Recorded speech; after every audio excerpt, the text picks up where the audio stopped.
Hello friends, welcome to Pant academy. आज आपण logarithm हा एक अत्यंत महत्त्वाचा कन्सेप्ट शिकणार आहोत. लॉगॅरिथम हे मॅथमॅटिक्स मधलं अत्यंत इम्पॉर्टंट असं टूल आहे, अत्यंत इम्पॉर्टंट असं शस्त्र आहे.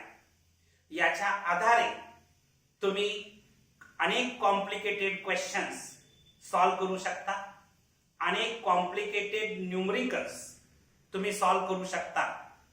आज या टॉपिकला आपण सुरुवात करतो आहोत. जे विद्यार्थी नॅशनल लेवलच्या किंवा स्टेट लेवलच्या कॉम्पिटिटिव्ह एक्झाम्स देणार आहेत त्यांच्यासाठी हा टॉपिक अत्यंत महत्त्वाचा टॉपिक आहे. आपल्याला जेई पॉइंट ऑफ व्ह्यू किंवा एनडीए पॉइंट ऑफ व्ह्यू किंवा अदर कॉम्पिटिटिव्ह एक्झामच्या दृष्टीने लॉगॅरिथम या टॉपिकचं बेसिक आज आपण बघणार आहोत. लॉगॅरिथम बेसिकची आपण एक सिरीज करतो आहे. तर आज त्यातलं फर्स्ट लेक्चर तर लॉगॅरिथम की ज्याच्या आधारे आपण अवघड असणारे न्यूमरिकल प्रॉब्लेम्स सॉल्व करतो आहे. लॉगॅरिथम, लॉग या शब्दाचा मीनिंग आहे रूल्स, आणखी अरिथमॅटिक रूल्स आपण असं त्याला म्हणू शकतो. लॉगॅरिथम मीन्स रूल्स ऑफ अरिथमॅटिक्स किंवा रूल्स फॉर न्यूमरिकल कॅल्क्युलेशनला आपण लॉगॅरिथम असं म्हणू शकतो. तर या टॉपिक मध्ये आपण न्यूमरिकल कॅल्क्युलेशनचे रूल्स खास करून शिकणार आहोत. अवघड कॅल्क्युलेशन सोपी करण्यासाठी कुठले रूल्स आपण यूज करू शकतो ते शिकणार आहोत. Logarithm is the just another name of index. Index another name म्हणजेच लॉगॅरिथम आहे की इथं आपण ते इंडेक्स वेगळ्या फॉर्म मध्ये आपण एक्सप्रेस करतो आहे. लॉगॅरिथमची बेसिक गरज का भासली शास्त्रज्ञांना, लॉगॅरिथमची गरज का जॉन नेपियर्सना लॉगॅरिथम का शोधावं असं वाटलं, याचं एक सिंपल रिझन मी तुम्हाला सांगतो आहे. तुम्हाला जर मी साधा क्वेश्चन विचारला 3 स्क्वेअर केलं तर किती येतं, तर 3 स्क्वेअर केल्यानंतर 9 येतं. हे तुम्ही पटकन आन्सर ओरली सांगू शकताय. किंवा 7⁻³ केलं तर 1/343 येतं. हे कॅल्क्युलेशन तुम्ही ओरली सांगू शकताय. 2 क्यूब ची व्हॅल्यू काय येते, तर 2 क्यूब ची व्हॅल्यू 8 येते. हे ओरली सांगू शकता. मात्र जर मी तुम्हाला विचारलं 57⁻13 ची व्हॅल्यू किती येते, तर तुमचा गोंधळ होणार. कारण 57 into 57 into 57 13 टाइम्स करावं लागेल आणि मग त्याचा प्रॉडक्ट काढावा लागेल. याच्यामध्ये किती वेळ जाईल याची तुम्ही कल्पना करू शकत नाही. मग हे अशी जे अवघड कॅल्क्युलेशन्स आहेत ती सोपी करण्यासाठी खास करून लॉगॅरिथमचा कन्सेप्ट आपल्याला उपयोगाला येणार आहे. तुमच्या लक्षात आलं असेल की लॉगॅरिथमचं इम्पॉर्टन्स काय आहे. हाय पॉवरचे जे नंबर्स आहेत, ज्यांचा इंडेक्स खूप हाय आहे, असे नंबरचं कॅल्क्युलेशन करण्यासाठी आपल्याला खास करून लॉगॅरिथम वापरावं लागणार आहे. आता हे जे आहे 3 स्क्वेअर इज इक्वल टू 9 हे इंडेक्स फॉर्मॅट मध्ये आहे किंवा त्याला आपण एक्सपोनेन्शियल फॉर्म असं पण म्हणतो. किंवा 7⁻³ इज इक्वल टू 1/343 हे जे आहे हे सुद्धा इंडेक्स फॉर्म मध्ये आहे. 2 क्यूब इज इक्वल टू 8 याला आपण इंडेक्स फॉर्म्स असं म्हणणार. आता हे जे इंडेक्स फॉर्म्स मध्ये आहे त्याला लॉगॅरिथमिक फॉर्म्स मध्ये कसं कन्व्हर्जन होतं बघा. log 9 2/3 इज इक्वल टू 2 हा जो फॉर्म आहे log 9 2/3 इज इक्वल टू 2. या साईडला मी इथं लॉग लावलेला आहे, याचा बेस 3 केलेला आहे, इज इक्वल टू 2 म्हणजे इथं माझा प्रवास जो आहे तो क्लॉकवाईज आहे. याचं म्हणजे 3⁻² इज इक्वल टू 9 च लॉगॅरिथमिक फॉर्म मध्ये log 9 2/3 इज इक्वल टू 2. आता लॉगॅरिथमचं कन्व्हर्शन जर इंडेक्स फॉर्म्स मध्ये करायचं असेल तर 3 स्क्वेअर इज इक्वल टू 9 म्हणजे हे तुमचं 3 square is equal to 9 anticlockwise तुम्ही आलेला आहात हे लक्षात घ्या. आता याचं आपल्याला लॉगॅरिथमिक कन्व्हर्शन जर करायचं असेल तर काय होणार बघा, log 1 upon 343 2 base 7 is equal to -3 मिळणार आहे. याचं लॉगॅरिथमिक कन्व्हर्शन करत असताना log 8 2 base 2 is equal to 3 मिळणार आहे. याचं समजा याचा आन्सर आपल्याला माहित नाही, समजा काहीतरी समथिंग x येतं, याचं जर लॉगॅरिथमिक कन्व्हर्शन करायचं जर झालं तर log x 2 base 57 is equal to 30 असं याचं लॉगॅरिथमिक कन्व्हर्शन होईल. त्याचं कॅल्क्युलेशन कसं करायचं हा डिफरंट पार्ट आहे. नेक्स्ट पुढच्या लेक्चर्सना आपण त्याचं कॅल्क्युलेशन कसं करायचं ते बघणार आहोत. तर बघा a raised to x is equal to b याला आपण एक्सपोनेन्शियल फॉर्म किंवा इंडेक्स फॉर्म्स असं म्हणतो आहे. त्याचं लॉगॅरिथमिक मध्ये कन्व्हर्शन, लॉगॅरिथमिक फॉर्म्स मध्ये कन्व्हर्शन करत असताना log b 2 base a is equal to x असं आपल्याला मिळत आहे. पहिल्या टर्म एवढे पॉइंटचा स्क्रीनशॉट घ्या, त्याच्यानंतर आपण पुढचा पार्ट बघूया. Take screenshot. बघा नेक्स्ट कन्सेप्ट आपण बघणार आहोत. तुम्हाला कल्पना आहे की a raise to x is equal to m याला आपण एक्सपोनेन्शियल फॉर्म म्हणतो. एक्सपोनेन्शियल फॉर्मचं लॉगॅरिथमिक फॉर्म मध्ये जर कन्व्हर्जन करायचं असेल तर log m 2 base a is equal to x. That means x is equal to log m 2 base a असं आपण एक्सपोनेन्शियल फॉर्मचं लॉगॅरिथमिक फॉर्म मध्ये कन्व्हर्जन करतो. तर इथं व्हॅलिडिटी रूल्स ऑफ लॉगॅरिथम, लॉगॅरिथमचे व्हॅलिडिटी रूल्स काय आहेत तर बघा, ज्याचा आपण लॉग काढतो तो पॉझिटिव्ह रियल नंबर असायला पाहिजे. म्हणजे आपण या ठिकाणी log m म्हणजे m या नंबरचा आपल्याला लॉग काढायचा आहे. तर m माझं पॉझिटिव्ह असायला पाहिजे, म्हणजे ग्रेटर दॅन 0 असायला पाहिजे. m माझं ग्रेटर दॅन 0 म्हणजे m ची व्हॅल्यू पॉझिटिव्ह असायला पाहिजे. आपण फक्त पॉझिटिव्ह रियल नंबरचा लॉग काढू शकतो. 0 चा लॉग आपल्याला काढता येणार नाही किंवा निगेटिव्ह रियल नंबरचा सुद्धा लॉग आपल्याला काढता येणार नाही. We cannot find out the log of 0 or negative number. Negative नंबरचा किंवा रियल 0 या नंबरचा आपण लॉग काढू शकत नाही. लॉग काढण्यासाठी आपल्याला पॉझिटिव्ह रियल नंबरच लागतो, हे लक्षात घ्या. त्याच्यानंतर हा जो a लिहिलेला आहे याला आपण बेस म्हणतो. याला m ला मी नंबर म्हणतो आहे आणि a ला बेस म्हणतो आहे.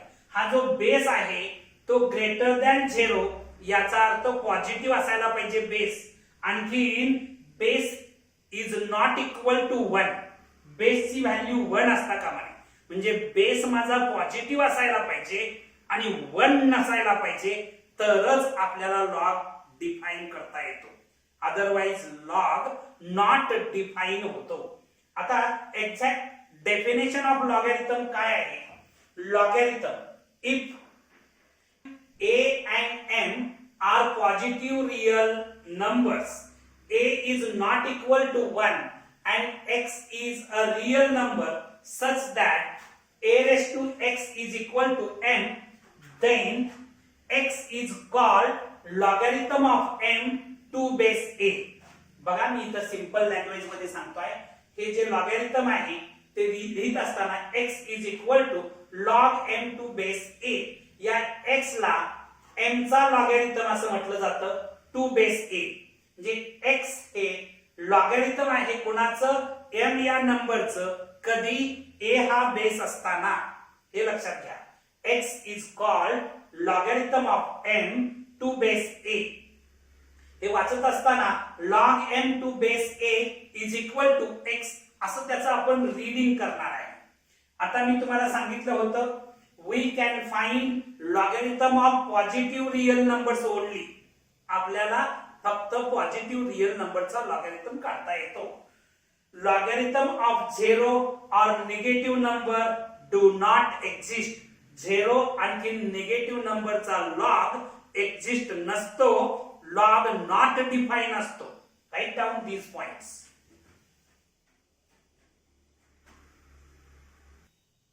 आपण एक बेसिक क्वेश्चन बघणार आहे.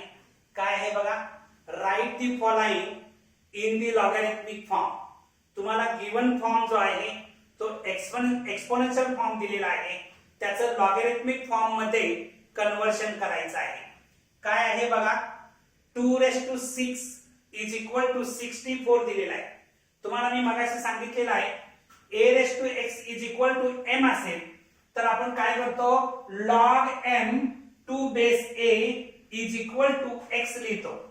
log m 2 is equal to x. या कन्सेप्टच्या आधारे आपल्याला हे कसं लिहिता येईल, log 64 2 इज इक्वल टू 6 असं लॉगॅरिथमिक फॉर्म मध्ये कन्वर्शन होईल. याचं कन्वर्शन लॉगॅरिथमिक फॉर्म मध्ये करत असताना log 4 2 is equal to half असं होईल. याचं कन्वर्शन करत असताना log 1 2 इज इक्वल टू 0 येईल. याचं कन्वर्शन करत असताना log 1/32 2 इज इक्वल टू -5 असं कन्वर्शन होईल. याचं कन्वर्शन करत असताना लॉगॅरिथमिक फॉर्म मध्ये log 512 2 इज इक्वल टू 3 असं याचं कन्वर्शन होईल. याचं कन्वर्शन कसं होईल बघा, log 1/49 2 is equal to -2. Logarithmic forms exponential फॉर्मचं लॉगॅरिथमिक फॉर्म मध्ये आणि लॉगॅरिथमिक फॉर्मचं एक्सपोनेन्शियल फॉर्म्स मध्ये कन्वर्शन करता येणं लॉगॅरिथम मध्ये सगळ्यात बेसिक कन्सेप्ट आहे. Right down this chart. आता आपल्याला प्रॉपर्टीज ऑफ लॉगॅरिथम्स बघायचं आहे किंवा सम इम्पॉर्टंट रिझल्ट्स बघायचे आहेत. पहिली प्रॉपर्टी काय आहे, जे ऑलरेडी आपण शिकलेलो आहोत, logarithm of 0 and negative numbers cannot be found. मगाशी आपण बघितलेलं आहे लॉगॅरिथम ऑफ 0 किंवा logarithm of negative number do not exist असं आपण बघितलं होतं. आपल्याला 0 किंवा निगेटिव्ह नंबरचा लॉग काढता येत नाही. That is 0 and negative number have no logarithm. ही पहिली महत्वाची प्रॉपर्टी आहे. त्याच्यानंतर the base should be positive but not equal to 1. लॉगॅरिथमचा base हा पॉझिटिव्ह असायला पाहिजे, मात्र तो 1 असता कामा नये. हे लक्षात घ्या, लॉगॅरिथमचा बेस ऑलवेज पॉझिटिव्ह असायला पाहिजे, मात्र तो 1 असता कामा नये. त्याच्यानंतर logarithm of 1 to any base is always 0. Logarithm of 1 to any base is always 0. बघा, a⁻0 केलं, एनी नंबरची पॉवर जर 0 असेल तर आन्सर 1 येतं. याचं लॉगॅरिथमिक फॉर्म मध्ये जर मी लिहिलं log 1 2 इज इक्वल टू 0 होणार. म्हणजे log 1 टू एनी बेस काय मिळतो आहे, 0 मिळतो आहे. तुम्ही लक्षात ठेवा, log 1 ऑलवेज 0 असतो, बेस काही जरी असला तरी. त्याच्यानंतर फोर्थ प्रॉपर्टी आहे, logarithm of any number two same base is 1. Logarithm of any number two same base is 1. इथं मी एक्झाम्पल घेतो आहे. बघा, a⁻1 केलं तर आन्सर aच मिळणार आहे. याचं जर लॉगॅरिथमिक फॉर्म मध्ये कन्वर्शन केलं तर log a to base a is equal to 1. log a to base a is equal to 1. इथं नंबर माझा aच आहे आणि बेस सुद्धा माझा a आहे.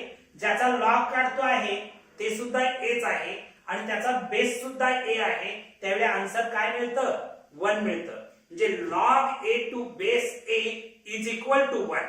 Write down these properties. Next property बघा, when a raised to m is equal to b. याच्यावरून हे जे एक्सपोनेन्शियल फॉर्म मध्ये आहे त्याचं जर लॉगॅरिथमिक फॉर्म मध्ये जर कन्वर्जन केलं तर log b to base a is equal to m म्हणजे m is equal to log b to base a असं आपल्याला मिळत आहे. आता या ठिकाणी b is equal to a raised to m आहे.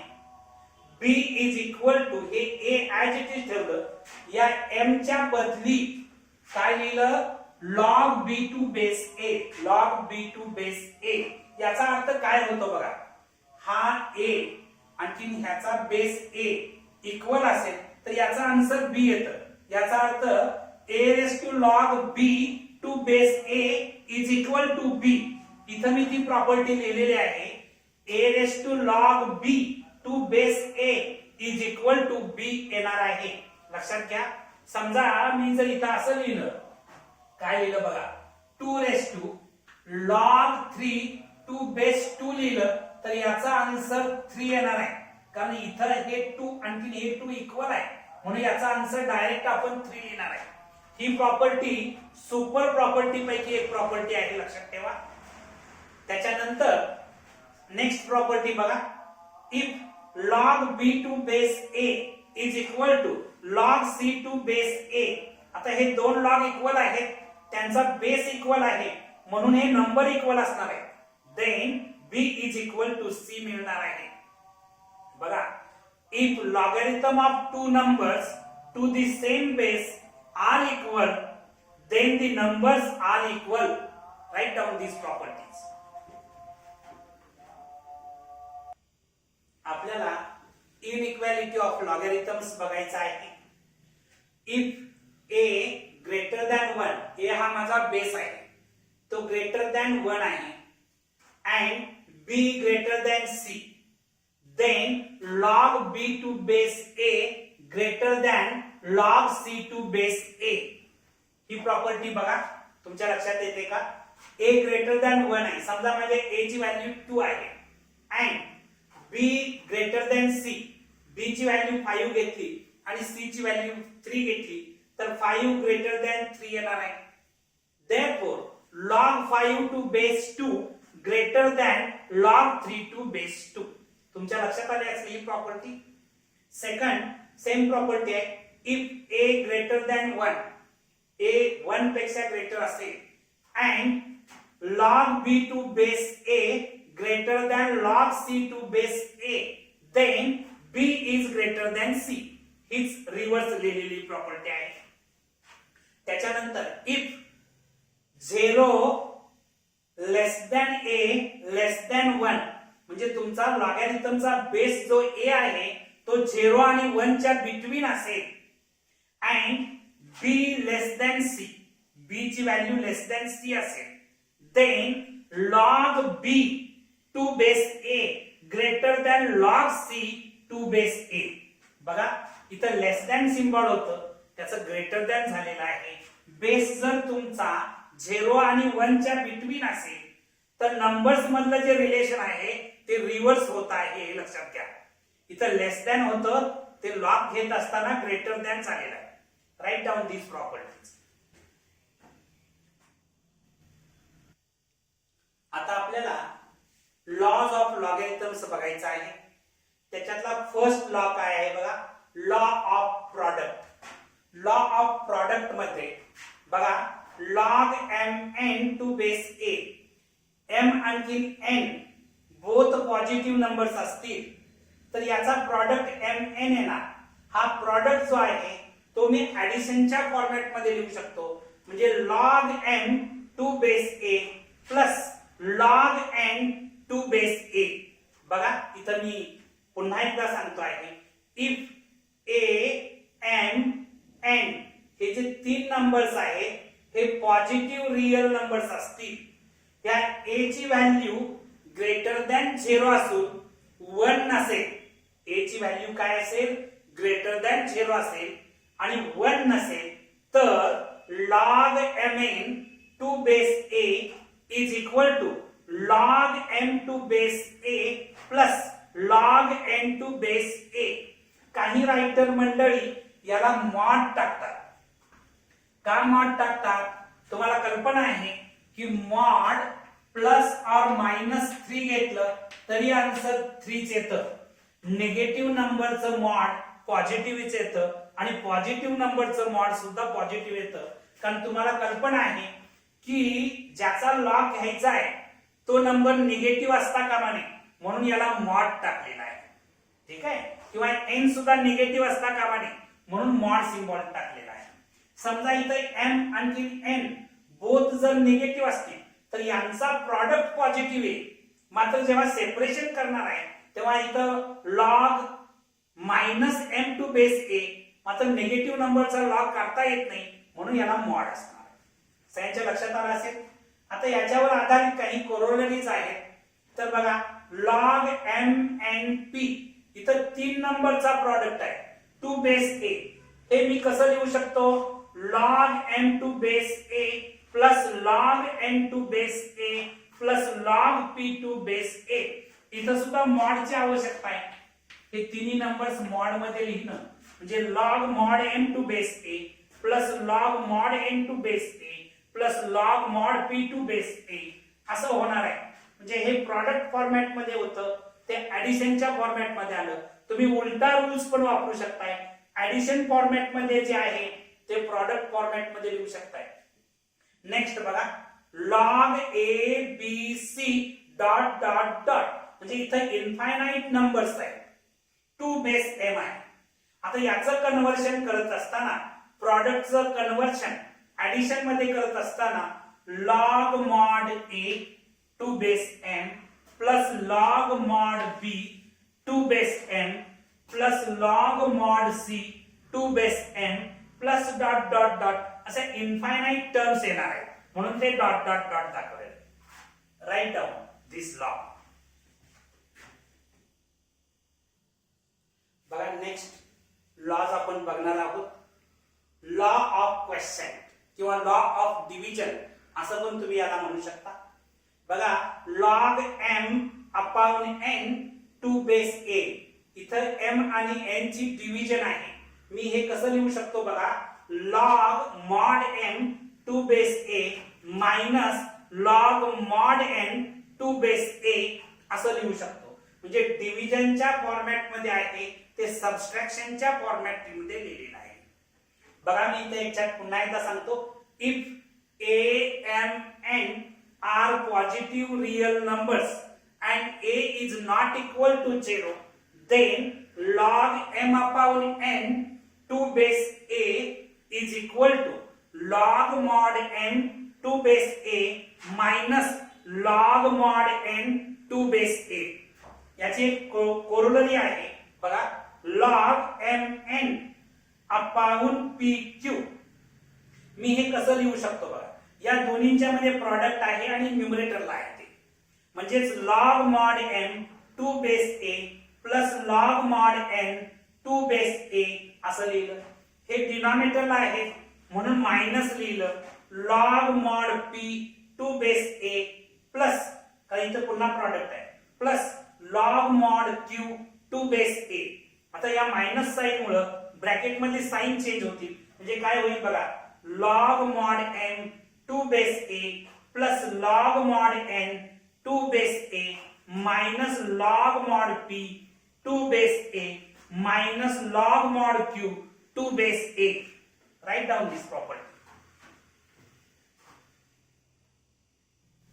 नेक्स्ट प्रॉपर्टी बघा लॉ ऑफ एक्सपोनंट आपण म्हणतो आहे किंवा त्याला law of power power law सुद्धा तुम्ही म्हणू शकताय. बघा log m raise to n 2 base a असेल. इथे n ही पॉवर आहे ती बाहेर येते म्हणजे कोएफिशिएंट होते. n log m 2 base a होणार आहे. n log m 2 base a. याच्या ऐवजी इथे या नंबर m हा नंबर आहे a हा बेस आहे. नंबरची पॉवर जेव्हा असते तेव्हा ती बाहेर न्यूमरेटरला येते आणि समजा बेसची पॉवर असेल उदाहरण दाखल बघा log m 2 base a raise to n. इथं बेसची पॉवर n आहे ती जेव्हा बाहेर होते येते तेव्हा रेसिप्रोकल होऊन येते म्हणजे काय आलं बघा 1 upon n log m 2 base a.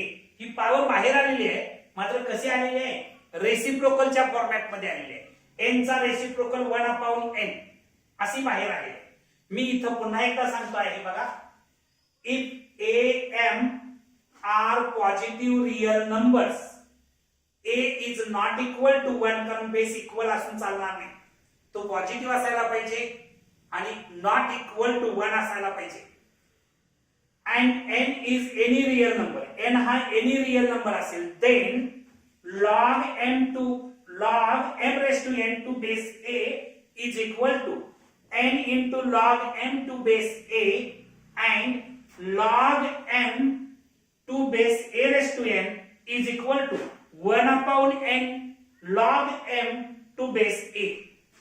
इथं आपण काही एक्झाम्पल बघूया बघा log nth root of x दिलेला आहे टू बेस a मी हे nth रूट ऑफ x कसं लिहू शकतो log x raise to 1/m to base a असं लिहू शकतो कारण रूट x जर असेल तर तुम्ही कसं लिहिताय x रेज टू हाफ लिहिताय क्यूब रूट ऑफ x असेल तर x रेज टू 1/3 लिहिताय तसं nth रूट ऑफ x मी कसं लिहू शकतो x रेज टू 1/m लिहू शकतो टू बेस a आता ही पॉवर आहे त्याचं बाहेर येऊन कोएफिशिएंट होणार म्हणजे 1/m इनटू log x जे पॉवर बिकम कोएफिशिएंट झालं त्याच्यानंतर इथं बघायचं log x to base 2 raise to 3 आहे 2 क्यूब आहे याचं कन्वर्जन कसं होणार बघा याच हा जो बेसची पॉवर 3 आहे त्याचा रेसिप्रोकल 1/3 म्हणजे बाहेर आली पॉवर मात्र रेसिप्रोकलच्या फॉर्मॅट मध्ये 1/3 into log x to base 2 राहणार आहे नेक्स्ट एक्झाम्पल बघा log x raise to -2 to base a raise to -3 आहे बेसची पॉवर -3 आहे नंबरची पॉवर -2 आहे आता नंबरची पॉवर न्यूमरेटरला येते म्हणजे ही बाहेर येणार -2 बेसची पॉवर जी असेल ती डिनॉमिनेटरला येणार -3 log x to base a आता हे मायनस मायनस कॅन्सल झालं तर 2/3 log x to base a येणार आहे राईट डाऊन दिस पॉइंट्स बघा आपण ज्या बेसिक गोष्टी शिकलेलो आहोत त्याच्यावर आधारित काही बेसिक एक्झाम्पल्स आपण बघणार आहोत if log 81 to base 3 is equal to a then a is equal to question mark या क्वेश्चन मध्ये आपल्याला a ची व्हॅल्यू फाइंड आउट करायची आहे log 81 to base 3 is equal to a हे आहे लॉगॅरिथमिक फॉर्म मध्ये याचं एक्सपोनेन्शियल फॉर्म मध्ये कन्वर्जन करत असताना 3 raised to a is equal to 81 मिळणार कारण का बघा log b to base a is equal to x असेल तर a raised to x is equal to b मिळतं या पद्धतीनं 3 raised to a is equal to 81 मिळणार आता 3 raised to a is equal to हे 81 मी 3 raised to 4 असं लिहिलं कारण 3 ची पॉवर 4 केल्यानंतर मला 81 मिळतं आता हे दोन नंबर इक्वल आहेत यांचा बेस इक्वल आहे म्हणजे पॉवर इक्वल असणार म्हणजे a is equal to मला 4 मिळतं आहे नेक्स्ट क्वेश्चन बघा if log 1/81 to base 3 is equal to a दिलं तर a is equal to question marks आपल्याला a ची व्हॅल्यू फाइंड आउट करायची आहे आता याचं काय दिलेलं आहे log 1/81 to base 3 is equal to a याचं जर लॉगॅरिथमिक फॉर्म मध्ये आहे त्याचं एक्सपोनेन्शियल फॉर्म मध्ये कन्वर्जन केलं तर 3 raised to a is equal to 1/81 मिळणार 3 raised to a is equal to 1/81 मिळणार म्हणजे 3 raised to a is equal to 1/81 मिळालेला आहे हे लिहित असताना 3 raised to a is equal to 1/3 raised to 4 हे आता डिनॉमिनेटरला 3 raised to 4 आहे ते न्यूमरेटरला आणलं तर पॉवर निगेटिव्ह होणार जे 3 raised to a is equal to 3 raised to -4 होणार हे +4 होतं ते -4 अशी पॉवर झाली आता बेस इक्वल आहे म्हणून पॉवर इक्वल असणार जी a is equal to -4 right out बघा next question log 1 to base b is equal to dot dot आहे. काय येणार सांगा इथं? log 1 to base b. log 1 ची व्हॅल्यू काय असते? ऑलवेज 0 येते. एनी बेस, कुठलाही बेस असला तर log 1 ची व्हॅल्यू ऑलवेज 0 येते. हा रूल्स तुम्हाला माहिती आहे. त्याच्या आधारे मी डायरेक्ट आन्सर 0 लिहिलं. आता इथं बघायचं, if log 3 to base 81 is equal to a, then a is equal to question marks. आता इथं बघायचं, log 3 to base 81 is equal to a हे लॉगॅरिथमिक फॉर्म मध्ये आहे. त्याचं एक्सपोनेन्शियल फॉर्म मध्ये कन्वर्जन करत असताना 81 raised to a is equal to 3. 81 raised to a is equal to 3. आता हे 81 मी लिहित असताना 3 raised to 4 raised to a is equal to 3. 81 लिहिण्याची स्टाईल बदलली. तर पॉवर रेस्ट टू पॉवर असेल तर पॉवरचा प्रॉडक्ट येतो, म्हणजे 3 raised to 4a is equal to 3 means 3 raised to 1 असणार. इथे हे दोन नंबर इक्वल आहेत, यांचा बेस इक्वल असल्यामुळे पॉवर इक्वल असणार, म्हणजे 4a is equal to 1. therefore a is equal to 1/4, कारण 4 into होतं, त्या साईडला जाऊन डिवाइड झालं. Right down. नेक्स्ट क्वेश्चन बघा, थोडीशी काठिण्य पातळी आपण वाढवत चाललेली आहे क्वेश्चनची. log 5 to base 4 is equal to x and log 6 to base 5 is equal to y and log 3 to base 2 is equal to a, then find a. आपल्याला a ची व्हॅल्यू गिवन इन्फॉर्मेशनच्या आधारे फाइंड आउट करायचे. काय काय given आहे बघा. log 5 to base 4 is equal to x दिलेला आहे. हे लॉगॅरिथमिक फॉर्म मध्ये आहे. त्याचं एक्सपोनेन्शियल फॉर्म मध्ये conversion 4 raised to x is equal to 5. 4 raised to x is equal to 5, याला मी इक्वेशन 1 असं नाव देईन. सेकंड दिलेला आहे log 6 to base 5 is equal to y. log 6 to base 5 is equal to y. हे logarithmic form मध्ये आहे. त्याचं exponential form मध्ये जर कन्वर्जन केलं तर 5 raised to y is equal to 6 मिळणार आहे. ठीक आहे, याला इक्वेशन नंबर 2. आता या 1 आणि 2 चा विचार करायचा. 6 is equal to 5 raised to y आहे. या 5 च्या बदली मी 4 raised to x भरलं, raised to y. जे 5 च्या जाग्याला मी 4 raised to x भरलं, याची पॉवर 5 ची पॉवर y आहे, raised to y लिहिलं. आता पॉवर raised to पॉवर असेल तर पॉवरचा प्रॉडक्ट होतो, जे 6 is equal to 4 raised to xy मिळालं. हे 6 लिहिण्याची मी स्टाईल बदलली, 3 into 2 असं लिहिलं. 3 into 2 is equal to हे 4 जे आहे 2 square raised to xy. आता हे जे 3 ऍज इट इज ठेवलेलं आहे, हे 2 into आहे, त्या साईडला जाऊन डिवाइड होईल आणि 2 raised to 2 raised to xy power raised to power असेल तर पॉवरचा प्रॉडक्ट होतो म्हणून 2xy आलं, 2 raised to 2xy. आता इथं बघायचं 3 is equal to, या ठिकाणी बेस इक्वल आहे आणि डिव्हिजन आहे, म्हणजे पॉवरचं सबट्रॅक्शन होणार आहे, म्हणजे 2 raised to 2xy minus 1. याला मी इक्वेशन नंबर 3 असं नाव देतो. आणखीन आपल्याला दिलेला आहे log 3 to base 2 is equal to a दिलेला आहे. आता इथं बघायचं, हे लॉगॅरिथमिक फॉर्म मध्ये आहे, त्याचं एक्सपोनेन्शियल फॉर्म मध्ये कन्वर्जन केलं तर 2 raised to a is equal to 3 मिळणार. आता 3 ची व्हॅल्यू मला मिळालेली आहे 2 raised to 2xy minus 1. मी इथं 2 raised to a is equal to, या 3 च्या बदली मी काय लिहिलं, फ्रॉम 3 वरून 2 raised to 2xy minus 1. आता हे दोन नंबर इक्वल आहेत, यांचा बेस इक्वल आहे म्हणजे पॉवर इक्वल येणार, म्हणजे a is equal to 2y minus 1. म्हणजे a ची व्हॅल्यू मला मिळालेली आहे 2y minus 1. तर आज आपण इथं थांबणार आहोत. तुम्हाला हा व्हिडिओ आवडला असेल तर लाईक करा, शेअर करा, सबस्क्राइब करा, बेल आयकॉनचं बटन क्लिक करा. थँक्यू.